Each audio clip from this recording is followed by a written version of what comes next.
This is Damon Fordham, adjunct professor of history at the Citadel in Charleston, South Carolina. And I'm talking this morning about something I don't usually discuss. The big thing in social media right now is the young lady out of Alabama who lied about finding a child along the road and being kidnapped, and how much of the Black community was horrified over this and sent her prayers. And it turned out that the young lady was lying, and so thus she is currently turning herself in as we speak. And emotions about this are just all over the place right now. She's been showered with condemnation. Some are just embarrassed that the world has seen this type of thing.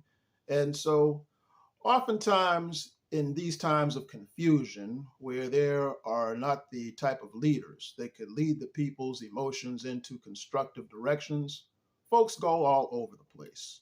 So, what do? Well, first, we understand that this is not a problem unique to people of African American ancestry. This happens all the time. Fake kidnappings, people lying about things, and so forth. That's nothing new. This has happened before, and it'll happen again. But where there is a lack of wisdom in leadership or wise teachings, you have to go back to the people who had these wise teachings and see what they would have to say about it. So Martin Luther King talked about this in his book, Why We Can't Wait, back in 1964. And what he said about this, I think, applies to our own time. He said Negroes are human, not superhuman.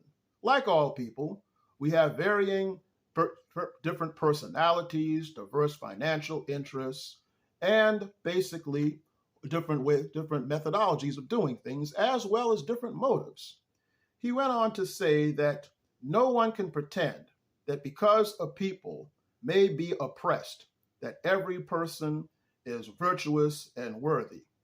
The real issue is whether in the grand mass that the dominant characteristics are decency, honor, as well as courage. In other words, folks, we can't deal with things in absolutes. When we have cases like this, we have to understand that sometimes people tell the truth and sometimes they don't. That's regardless of race, color, or origin. Deal with these are times when people deal with things in the absolute. And that's not the way to go about things. Nothing is 100% right and 100% wrong. What you do is you take each case by its own merits and investigate it.